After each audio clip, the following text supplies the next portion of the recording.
Sports Desk basketball analyst and Gilas Pilipinas 3x3 head coach, point laureate, Coach Ronnie Magsanoc. Coach, a few weeks back, the Philippines, it seemed really improbable against Australia. Pag sinabi Australia, kasi may mga NBA players.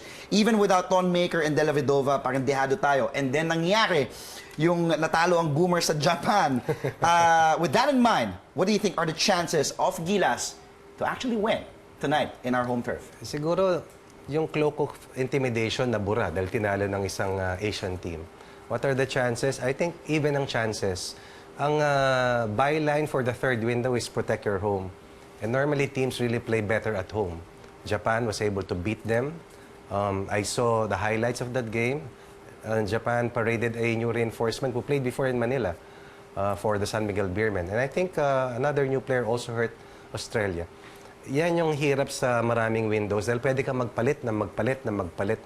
One thing that we do not control is the lineup of the Boomers from Australia. But one thing that we are in control of is changing our lineup, and that is exactly what Coach Reyes brought to the table for tonight's matchup.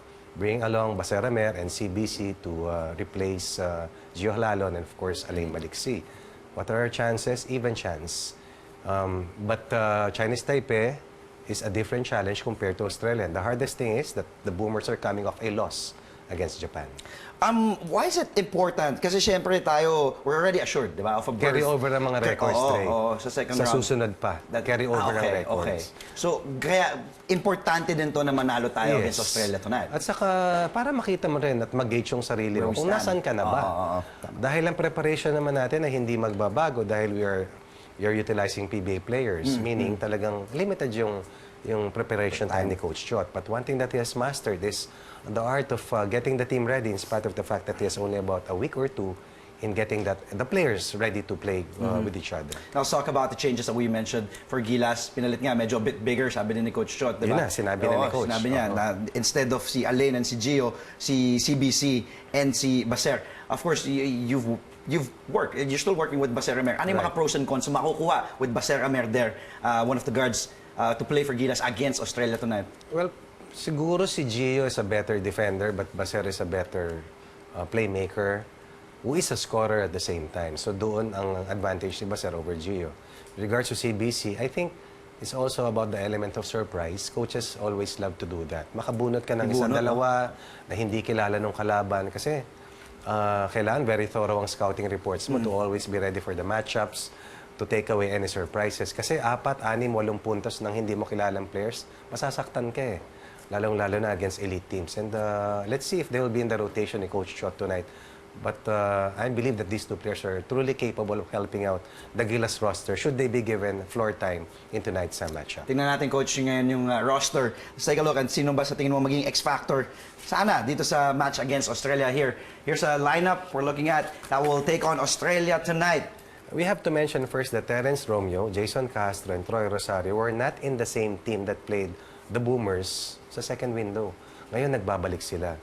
If there's a game changer that I can foresee, it has to be, of course, the Kraken. Junmar Fajardo. This is the best I've seen of Junmar play for the national team. He's a totally different player. He's not just a complement to Andre Blatch, but he is the top player for the Philippines right now with the way he dominated against Chinese Taipei and the way he has defended and the way he made it difficult for the defense to guard him. Yun ang kailangan natin dahil ang Australia malalaki, malalakas, and highly physical. These are professional players in the NBL. Aside from, of course, from Della Vedova and Ton Maker, who are the NBA players. This is a team that is not easy to beat, even with the absence of Aaron Baines, Patty Mills, Joe Ingles, meron pa Exum, kung sakali he decides to play for this team eventually. So, this is the best chance for us to beat them, given the confidence that we had because of the rout against Chinese Taipei, and perhaps that sense of vulnerability that we can deduce out of that loss by the Boomers sa kamay ng mga taga-Japan. Coach, Iran, Iraq, syempre tayo Gilas, Australia, assured berths na nga sa second round of the qualifiers. While today, we will also know among sino ba sa Iraq, Qatar, Japan, Chinese Taipei. Sipaan na yan eh. Oo, we'll move on. Exactly. How are you liking first our chances in the second round, and also that only the top 3 teams yung papasok sa World Cup? Malaki yung chance ng Gilas. Your thoughts on this? Kaya nga ang pinoprotection na ni Coach Chot and the Gilas team, yung top 2 spots eh. Huwag ka doon sa pangatlo dahil nag-aalanganin yun eh. Pag pangatlo, ibig sabihin, nakikipagsipaan ka rin sa pang-apat eh. Right Delikado now, pa eh. we are in the top 2. We could be at the top Yes. of this group should we win tonight. Alam mo kung ano yung lalaruin mo eh. Ayaw mo rin sa bangkang palubog. Ang gusto mo nasa second floor ka na. Para kung bumahaman, afloat ka na. At lalong-lalo na in the next few stages that's forthcoming. But one thing is certain, nagawa na nating makapunta sa next susunod na baitang. At sipaan ng Japan at ng Chinese Taipei, these are teams that we have beaten. These are teams that we used to not beat. Talking about Chinese Taipei. Pero ngayon, kumbaga, nakakbangan na ni Coach Chot yan eh. So iba naman yung tinitignan niya na hurdle. Dahil ang preparasyon mo is not just for this competition. Ang vision mo is for the Olympics eh. So if you're up against the higher level teams, the elite teams, no, of course, nasa Asia pa ang Australia.